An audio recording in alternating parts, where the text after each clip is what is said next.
ये monthly series है जिसमें कि हम लगातार बात कर रहे हैं जून के महीने के बारे में। थर्ड वीडियो है, दैट मीन्स ये वीडियो है जेमिनाइज के लिए, यानी कि मिथुन राशि वाले लोगों के लिए जून का पूरा महीना कैसा रहेगा ना। जून 2024 इम्पॉर्टेंट है बिकॉज मैं बार बार आपसे कहती हूँ कि जून के महीने में जो शनि है वो रेट्रोग्रेड होने जा रहे हैं 29 जून को। अब क्योंकि शनि का रेट्रोग्रेड होना एक बहुत बड़ा इवेंट है, हालांकि इसके ऊपर अलग से हम सीरीज़ में बात करेंगे, लेकिन हाँ क्योंकि मंथली सीरीज़ है तो यहाँ पर भी डिस्कशन करना बनता है। और सैटर्न जो है वो रेट्रोग्रेड हो जाएंगे, एक्वेरियस में ही रेट्रोग्रेड होंगे 29 जून को रात को लगभग 11:49 पर ये वक्री हो जाएंगे। अब दूसरी बात ये है कि इस महीने में और भी बड़े ट्रांजिट्स जो हैं वो हो रहे हैं, लेकिन 1 जून को आपका चार्ट क्या बनता है जेमिनाइज के लिए इस बार आपका चाहे कार्य क्षेत्र हो, आपकी पर्सनल लाइफ हो, प्रोफेशनल लाइफ हो, किस तरह से प्रभावित करेगी।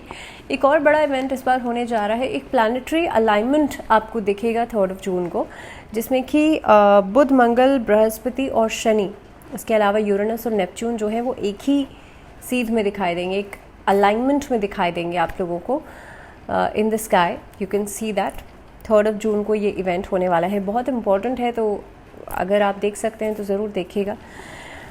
बात करते हैं अब सबसे पहले आपके चार्ट की। आपका चार्ट जो है अगर 1 जून की मैं बात करूं तो देखिए 12th हाउस जो है यहाँ पर एक कंजंक्ट है सूर्य बुध, जो कि बुधादित्य योग बना दिया है, गुरु और शुक्र। सो सूर्य बुध गुरु और शुक्र ये 4 प्लैनेट्स का कंजंक्ट है।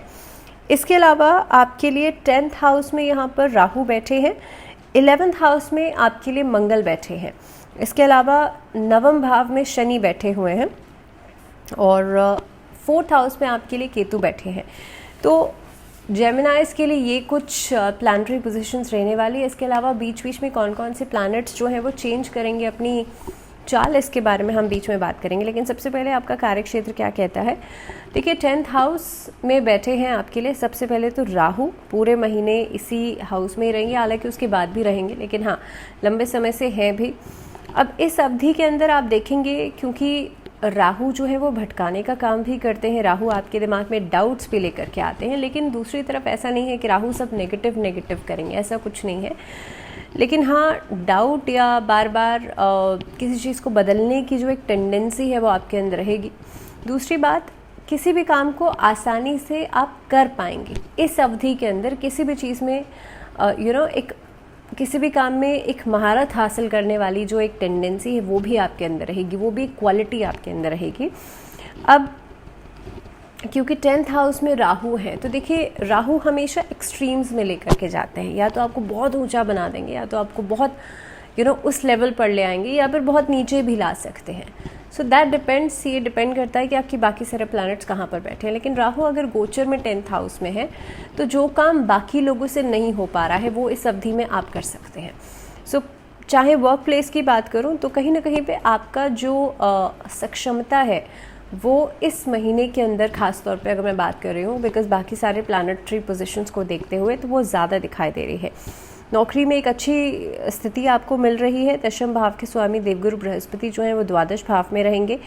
कार्यक्षेत्र में आपके काम में व्यस्तता रहेगी, काम का दबाव रहेगा, एक पीयर प्रेशर भी नज़र आता है खास तौर पर। 6ठे भाव के स्वामी मंगल जो हैं वो आपके लिए एकादश भाव में है। बहुत मुश्किल और लंबे समय से जो आप अभी तक प्रयास कर रहे थे वहाँ से आपको सफलता मिल सकती है, वहाँ पे आपके काम पूरे हो सकते हैं। इस अवधि के अंदर नौकरी में भी आपका वर्चस्व जो है वो धीरे धीरे करके बढ़ रहा है। अधिकारी वर्ग की तरफ से आपके लिए हालांकि चुनौतियाँ आएंगी, लेकिन आप बहुत ही आसानी से उससे गो थ्रू हो पाएंगे। और मिड ऑफ द मंथ जो रहेगा वो थोड़ा सा ट्रिकी हो सकता है आप लोगों के लिए। व्यवसाय का विस्तार करने के लिए या कोई नई योजना लाने के लिए उसके लिहाज से समय अच्छा है। जो लोग कुकिंग का या फिर फूड इंडस्ट्री से जुड़ा हुआ कोई काम करते हैं उन लोगों के लिए समय अच्छा रहेगा। महीने के उत्तरार्ध में लगभग सूर्य, बुध और शुक्र ये तीनों आपके प्रथम भाव में आ जाएंगे और यहाँ से बैठ करके सप्तम भाव को देखेंगे, तो लगभग 12 को या 14 को 2 ट्रांजिट्स हो रहे हैं। और सूर्य, बुध और शुक्र ये तीनों जो हैं आपके 1st हाउस में आकर के 7th हाउस पर जब दृष्टि डालेंगे तो आपके काम में एक बढ़ोतरी आपको नज़र आएगी। इस अवधि के अंदर अलग अलग क्षेत्रों से या ऐसा हो सकता है कि आप एक इंडस्ट्री में काम कर रहे हैं, अलग इंडस्ट्री को एक्सप्लोर करने के बारे में सोचेंगे। ओवरसीज़ आपका काम बहुत बढ़िया चलेगा, ओवरसीज़ काम में फ़ायदा हो सकता है। नए नए लोगों से डीलिंग्स आप कर सकते हैं। इनफैक्ट इस अवधि के अंदर आप देखेंगे ख़ासतौर पे जो लोग कपड़े का व्यापार करते हैं या स्टोन से जुड़ा हुआ काम करते हैं, परफ्यूम इंडस्ट्री से जुड़ा हुआ काम करते हैं, उन लोगों के लिए समय अच्छा है। आर्ट में, कला में दिलचस्पी है या पेंटिंग्स वगैरह का कुछ काम करते हैं, आपके लिए समय अच्छा है। Trading, drop shipping, import export, आप लोगों के लिए काम अच्छा रहेगा। तो ये जो महीना रहेगा वो काफ़ी हद तक एक्सप्लोरिंग के लिए बहुत अच्छा है। इनफैक्ट नए कामों की शुरुआत के लिए भी अच्छा रहेगा।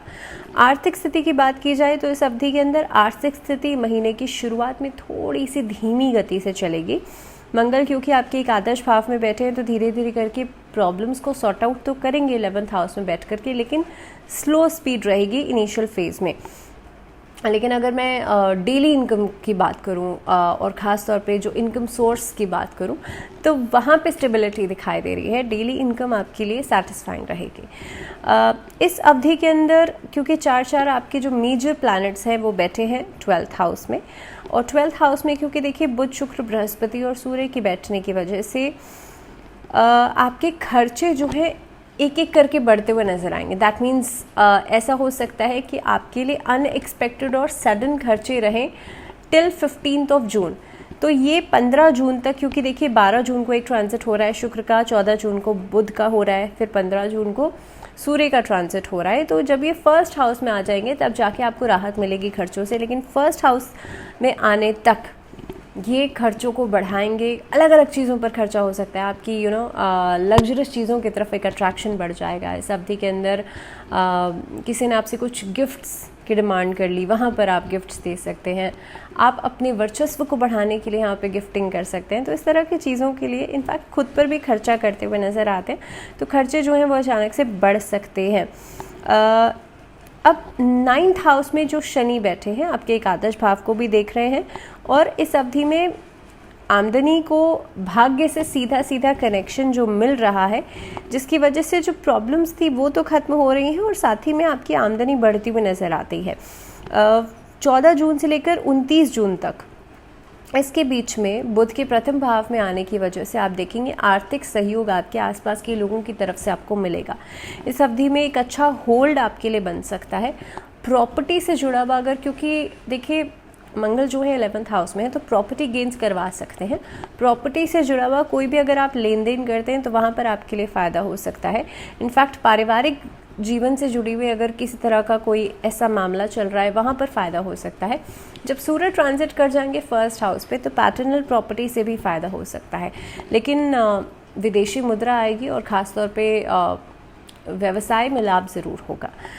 इस अवधि में हालांकि आपको शेयर मार्केट से भी लाभ हो सकता है, वहाँ से भी एक अच्छा खासा प्रॉफिट आप लोग उठा सकते हैं। स्वास्थ्य से संबंधित अगर हम बात करें तो इस महीने में उतार चढ़ाव तो रहेंगे। राशि स्वामी बुध जो हैं, बुध, शुक्र, सूर्य और बृहस्पति महीने की शुरुआत में ही क्योंकि द्वादश भाव में बैठे हैं, और एकादश भाव में बैठे हुए मंगल जो हैं उन पर नवम भाव में बैठे शनि की दृष्टि भी पड़ रही है। अब इस अवधि में स्वास्थ्य इनिशियल फेज में परेशान ज़रूर करेगी, क्योंकि देखिए 1 जून को ही 12th हाउस में 4 प्लैनेट्स का कंजंक्ट हो रहा है। स्वास्थ्य संबंधी चीज़ों के ऊपर खर्चा बढ़ सकता है इस अवधि में। अगर आप लंबे समय से ध्यान नहीं दे रहे तो लाइफस्टाइल इश्यूज आपको परेशान कर सकते हैं। डायबिटिक, इस तरह की स्थितियां जो है वो परेशान कर सकती हैं। इस अवधि के अंदर ख़ास तौर पर आप लोगों को कोशिश करनी चाहिए, एक तो आप लोग कोशिश करें कि पेट का रोग कोई परेशान कर सकता है, स्टमक इन्फेक्शंस या आई प्रॉब्लम्स परेशान कर सकते हैं, आँखों में जलन या आँखों में इन्फेक्शन जैसी समस्या जो है वो परेशान कर सकती है। इस अवधि के अंदर आंतों से जुड़ी हुई, इंटेस्टाइन से जुड़ी हुई प्रॉब्लम्स परेशान कर सकती हैं, तो फूड इन्फेक्शन से बच के चलिएगा।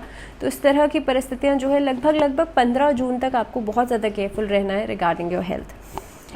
रिश्तों के लिहाज से बात की जाए तो देखिए पंचम भाव के स्वामी शुक्र जो हैं 12 जून को प्रथम भाव में जब आएंगे, इसकी वजह से आपके लव रिलेशनशिप्स में प्रगाढ़ता आती हुई नज़र आती है, यहाँ पर चीज़ें बेहतर होती हुई नज़र आती है।